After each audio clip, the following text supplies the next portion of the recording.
Арийн молекулд хал хурал хэрхэн явагдах талаар судлая. Үүний тулд бензол болон толуулын катализатортай нөхцөлд галеонж хурвалаар ямар бүтээгдэхүүн үүсэх талаар авч үзье.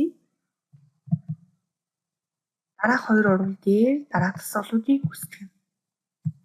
Нэгдүгээр дасгал катализатортай үед эхний шат нь бромын молекулын химийн холбооны цэцэрлэлээр үүсэх жижиг өсгүүдийг туршлах даалгавар. За бром бол электролитик тасралтанд ороод энэ дээр нуклеофил болон электрофилийг үүсгэнэ.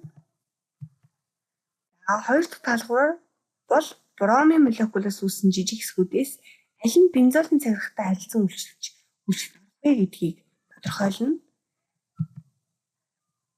Тэгэхээр бензол бол өөрөө үл барьсан холбоотой. Өөрөөр хэлбэл үл барьсан холбоонд оролцсон пи электронуудын нөлөөгөөр бензолын цагирга нь электронны нягтрал ихтэй босон байдаг учраас эерэг цэнэг бүхий электрофилтэй харилцан үйлчилдэг. Тэгэхээр бензолын цагиргатай электрофил нь харилцан үйлчлэгнэ.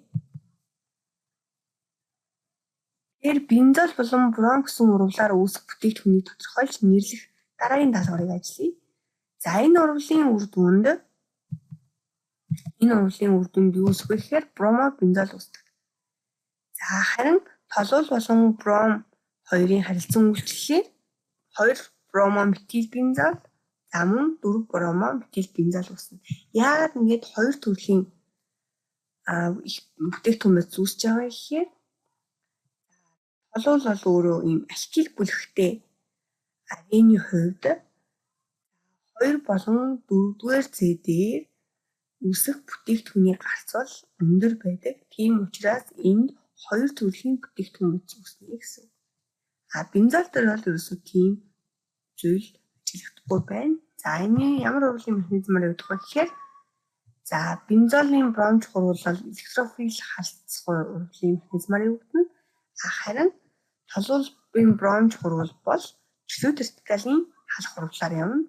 Учир нь толуулын найрлаган дах CH3 нь алкил бүлэг. Энэ алкил бүлэг бол алканы шинж чанарыг үзүүлж байгаа учраас энэ вертикалийн механизм үйлчлэнэ гэсэн үг.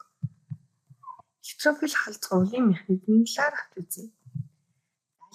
Тэгэхээр бензолын галеонж хурвалын механизмыг авч үзье. Нэгдүгээр үе шатанд бол бензолын цагиргын электроны хос нэмэгдсэн ихтэй бромын атом руу довтолж шинэ холбоо үүсэх ба ароматик бус карбокатион завсрын бүтээгдэхүүн энд үүсдэг. Үүний дараагаар карбокатионоос суур протоныг авч саармаг халдцах урвалын бүтээгдэхүүн үүсдэг. Мөн CH холбооноос 2 электрон цагирга руу шилжснээр дахин ароматик цагирга шинээр үүсдэг байна. Тэгэхээр халагч бүлэг дараагийн халагч бүлгийг хэрхэн чиглүүлэх вэ? За энэ дээр жишээлбэл толуул гэх мэт алкил халагч бүлэгтэй эсвэл өөр халагч бүлэгтэй аренууд нь халдцах урвалд орохдоо хэрхэн ямар бүтээгдэхүүн үүсэх вэ гэдэг дүрмийг авч үзье. За халагч бүлгийн төрөл ба нөлөөг харуулсан энэ дүрмийг сайжруулаарай. За тэгэхээр тухайн арен маань алкил халагч бүлэгтэй бол орто болон пара байрлал үүснэ. Энэ бүтээгдэхүүнүүд маань хамгийн тогтвортой байна гэсэн. Дараагийн нэг халагч бүлэг бол холоорын халагч бүлэгтэй. Жишээлбэл холоор бензолын хувьд мөн орто болон пара байрлалтай бүтээгдэхүүн илүү тогтвортой үүснэ гэсэн үг. Үүний дараагийн нэг халагч бол бензальдегид. Бензальдегидийн хувьд бол орт болон пара чиглэлд мөн илүү бүтээгдэхүүн тогтвортой үүснэ.